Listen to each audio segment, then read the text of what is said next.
నమస్తే M news కు స్వాగతం. రాజమహేంద్రవరంలో మల్టీ స్పోర్ట్స్ స్టేడియం నిర్మాణానికి శంకుస్థాపన చేసిన మంత్రి కందుల దుర్గేష్ అనంతరం జరిగిన సభలో పర్యాటక మంత్రి కందుల, ఎమ్మెల్సీ సోము వీర్రాజు, ఎంపీపీ వెలుగుబంటి సత్యప్రసాద్, మత్సేటి శివప్రసాద్ తదితరులు మాట్లాడుతూ కూటమి అధికారంలోకి వచ్చి ఏడాది పూర్తయిందని, ముఖ్యమంత్రి నారా చంద్రబాబు, ఉప ముఖ్యమంత్రి పవన్ కళ్యాణ్ రాష్ట్ర అభివృద్ధికి, సంక్షేమానికి కృషి చేస్తున్నారన్నారు. రాజమహేంద్రవరం నగర అభివృద్ధిలో ఎమ్మెల్యే గోరంట్ల బుచ్చయ్య గత 40 ఏళ్లుగా ఆయన కృషి మరవలేదన్నారు. రాజమహేంద్రవరం నగరపాలక సంస్థ ఆధ్వర్యంలో నాగుల చెరువు స్టేడియం, శ్రీ పోతుల వీరభద్రరావు మున్సిపల్ స్టేడియం గ్రాండ్ లో మల్టీ స్పోర్ట్స్ గ్రౌండ్ నిర్మాణం 7 కోట్ల రూపాయల పనులకు శంకుస్థాపన కార్యక్రమం మరో మైలురాయని కొనియాడారు. ఈ కార్యక్రమంలో కమిషనర్ కేతన్ గార్గ్, రాష్ట్ర మహిళా నాయకురాలు మజ్జి పద్మ, తెలుగుదేశం రైతు విభాగం రాష్ట్ర కార్యదర్శులు అన్నందేవుల చంటి, మార్గాని సత్యనారాయణ, పార్లమెంటరీ పార్టీ కార్యదర్శి ప్రత్తిపాటి రామారావు చౌదరి, మార్ని వాసుదేవ్, వెలుగుబంటి రఘురాం, పాతురి రాజేష్, నందమూరి సూరిబాబు, దేవల రామ్మోహన్ రావు, ముమ్మిడి దేవి, గుర్రపు సత్యనారాయణ తదితరులు పాల్గొన్నారు.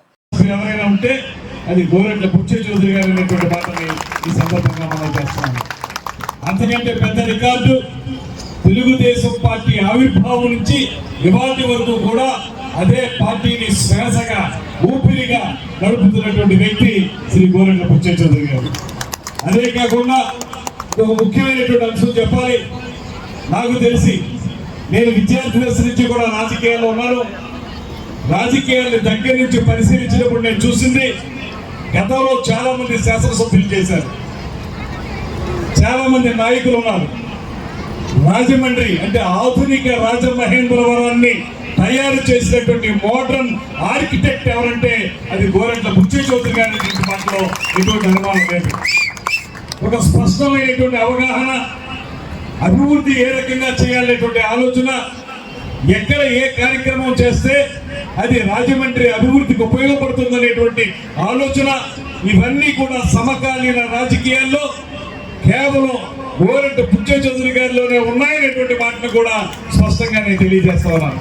అటువంటి పెద్దలు గోరంట్ల బుచ్చయ్య చౌదరి గారు వేదిక మీద ఉన్నటువంటి సుదీర్ఘమైనటువంటి రాజకీయ ప్రస్థానంలో భారతీయ జనతా పార్టీ నాయకునిగా ఆంధ్రప్రదేశ్ రాష్ట్రంలో ఉన్నత స్థానంలో ఉన్నటువంటి శాసన మండలి సభ్యులు సోము వీర్రాజు గారు, ఈ కార్యక్రమానికి కర్త క్రియ మన మున్సిపల్ కమిషనర్ కేతన్ గార్గ్ గారు, వేదిక మీద ఉన్నటువంటి పెద్దలు మార్ని వాసు గారు, అదేవిధంగా మత్సేటి శివప్రసాద్ గారు, మజ్జి పద్మ గారు, ఎంపీపీ మన ప్రసాద్ గారు, అదేవిధంగా జనసేన పార్టీ నాయకులు నారాయణ గౌడ్ గారు, గాలి సుబ్బరాజు గారు, ఇంకా వేదిక మీద ఉన్నటువంటి 50 మంది నాయకులు అందరికీ అన్నిటికంటే మించి ఈ రోజు ఈ స్టేడియం ప్రారంభోత్సవానికి, శంకుస్థాపనకి కేవలం దానికి మాత్రమే కాకుండా ఈ సంవత్సర పరిపాలనలో కూటమి సాధించిన విజయాల తాలూకు విజయోత్సవాన్ని నిర్వహించుకోవడానికి విచ్చేసినటువంటి 50 మంది మహిళామణులందరికీ కూడా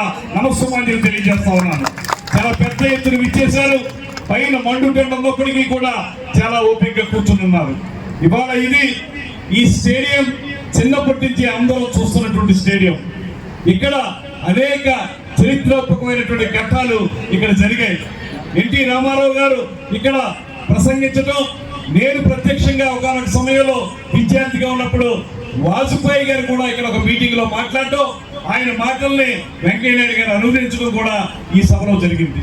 అటువంటి ఒక చరిత్రాత్మకమైనటువంటి స్టేడియం ఇది.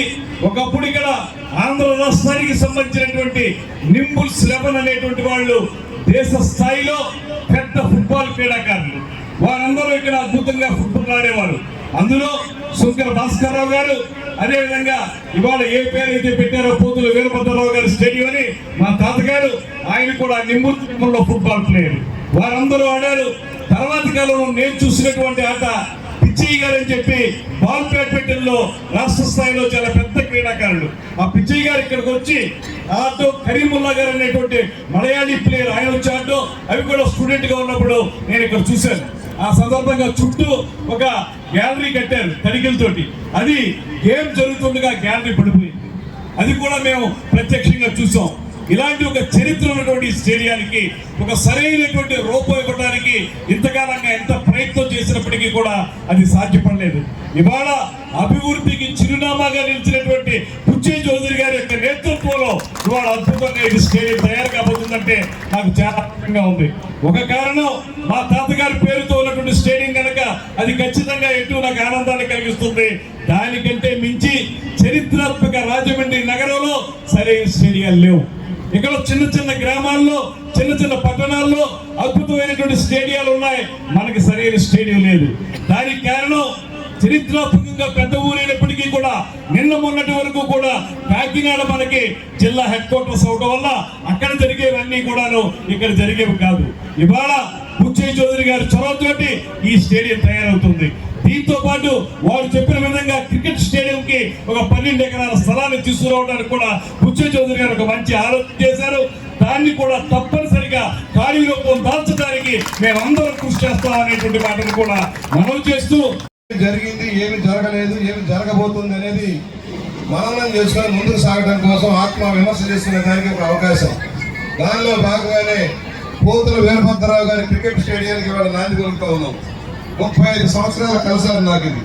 35 సంవత్సరాల నాడు ఇది ఒక రేగుల షెడ్లో ఉండేది, ఒక చెరువు. ఇది చెరువును పూడిపించి అక్కడ వీరభద్రరావు నగర్ గారు ఇది కానీ వీరభద్రరావు గారు ఆయన చైర్మన్ గా ఉన్నప్పుడు ఇచ్చారు పోతుల వీరభద్రరావు గారు. ఆ రోజు ఒక స్టేడియం రూపురేఖలు దిద్దుకోలేదు. తర్వాత 89లో నందమూరి తారక రామారావు గారు డబ్బిచ్చారు. ఈ షాపింగ్ కాంప్లెక్స్ అంతా అప్పుడు కట్టాం. షాపింగ్ కాంప్లెక్స్ అంతా ఆ రోజు కట్టాం. కట్టి గ్యాలరీలు వేయమన్నాం, లోపల ఒక ఓపెన్ ఎయిర్ థియేటర్ కట్టమన్నాం. 35 సంవత్సరాలు ఇవాళ సాకారం అవుతుంది. ఇవాళ ఎందుకంటే ఇది క్రికెట్ స్టేడియం అనే దానికంటే మల్టీపర్పస్ క్రికెట్ స్టేడియం రాబోతుంది. ప్రయత్నం చేస్తున్న భారీ ఎత్తున, ఎందుకంటే ఇది క్రికెట్ స్టేడియం సరిపోదు. అయినా కూడా అన్ని అంగులతో ఇక్కడ ఒక జిమ్ కానీ లైబ్రరీ కానీ ఇవన్నీ రావడానికి అవకాశం ఉంది. ఈ ప్రాంత అభివృద్ధిలో పదవుల భాగస్వామ్యం కాబోతుంది. మన మార్కెట్ కూడా మనం నాగులతూరు మార్కెట్ కూడా ఇంప్రూవ్ చేశాం. మార్కెట్లో వ్యాపారాలు పెంచుకోవాల్సిన అవసరం ఉంది. పోతే ఈ సంవత్సరం ఏం చేశాం, ఇప్పుడే మధ్యపద్మ గారు చెప్పారు, నారాయణ గౌడ్ గారు చెప్పారు, ఏం చేయలేదు ఏం చేయబోతున్నాం. రాష్ట్రం అధికారంలోకి వచ్చే నాటికి ఎన్డీఏ కూటమి వచ్చే నాటికి దివాళా తీసుకుంది. జీతాలకు డబ్బులు లేవు, కరెంటు బిల్లులకు డబ్బులు లేవు, ఎలా ముందుకు నడపాలో తెలియని పరిస్థితి. మోడీ గారి సహకారం తీసుకొని పవన్ కళ్యాణ్ గారు చంద్రబాబు గారు కృషి చేసి రాష్ట్రానికి గాడిలో పెట్టారు. ఇవాళ ఒక్కొక్కటి అమలు చేసుకుంటూ వెళ్తున్నాం. 3000 రూపాయలు పెన్షన్ ఇస్తానని చెప్పిన పెద్ద మనిషి 5 ఏళ్ళకు కూడా 3000 నిన్నా.